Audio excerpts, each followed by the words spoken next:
I was watching Star Wars last night. Okay, before you exit, I'm going somewhere with this. If you've seen Star Wars, then of course you remember the Death Star. If you haven't seen Star Wars, then close the video and go watch that now. What the hell's wrong with you? I'm Tom Kent, founder of Digital Recording School, where artists, producers, and engineers go to learn how to achieve radio-ready recordings.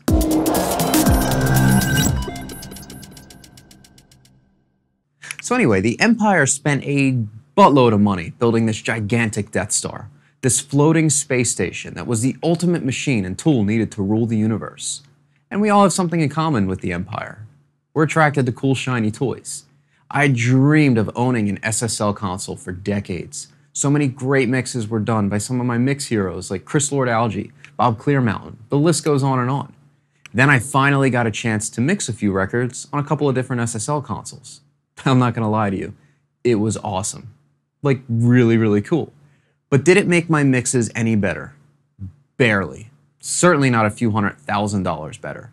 So I took the song that I did on the SSL console and I wanted to meet with a friend to discuss it. The studio that I was running at the time was booked for a mixing session, so my friend brought over his laptop, his M-Box, and 2 pairs of Sennheiser headphones. Instead of using the track that I mixed on the SSL, he wanted to take the session and mix it from scratch.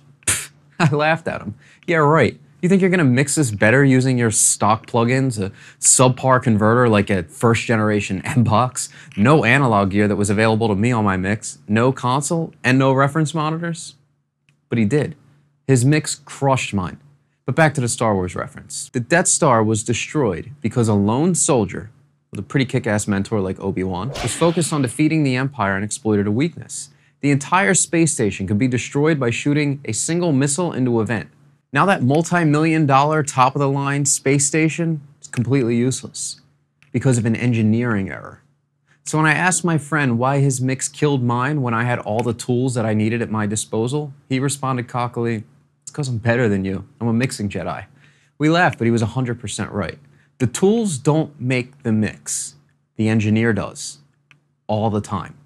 He told me that I made a few very simple engineering errors that could have made the mix better. Things that I've overlooked, like high and low pass filters, doing a little bit more EQ. I overcompressed a few things just because I was excited to use the analog compressors, and I didn't focus as much on my surgical mixing skills.